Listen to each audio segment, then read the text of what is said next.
T'achètes un nouveau sac d'école? Je veux aller en maternelle. Les vacances d'été battent leur plein, mais déjà, bien des familles pensent à la rentrée scolaire. Certaines ont même déjà commencé à acheter les fournitures pour ne pas être prises au dépourvu. Avec 5, il faut se prendre d'avance. Tout étiqueté. Des fois, tu veux des cartables de couleurs spécifiques, mais il n'y a plus de couleurs. Et elles ne sont pas les seules. Les 2 tiers des parents au pays magasinent avant même la fin de l'année, en mai ou juin ou au début de l'été. C'est ce que révèle un sondage du Conseil canadien du commerce de détail. On le sait, la rentrée scolaire, c'est une grosse dépense. On parle entre 600 et 750 $ par enfant.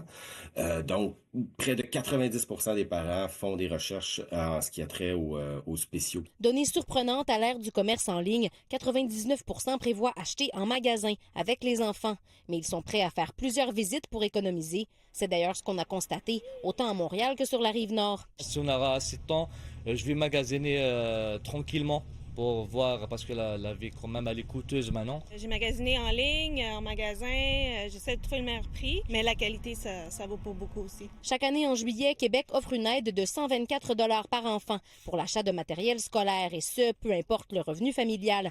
Mais certains préfèrent attendre avant de se lancer. Il faut penser aux vêtements, aux chaussures, à tout ce qu'il faut pour la rentrée. On a déjà regardé les cahiers qui n'ont pas beaucoup utilisé. On a coupé les anciennes pages, on a mis de côté les anciens crayons, les stylos, tout ça là, on a déjà essayé de faire. Donc on attend peut-être des soldes. On le sait, le magasinage de la rentrée coûte cher et il y a certaines familles qui ne peuvent se permettre ces achats, d'où l'importance d'organismes comme le Regroupement Partage et son opération Sac à dos. C'est de redonner la dignité aux familles dans ces situations-là. C'est-à-dire, les enfants vont choisir un sac à leur goût.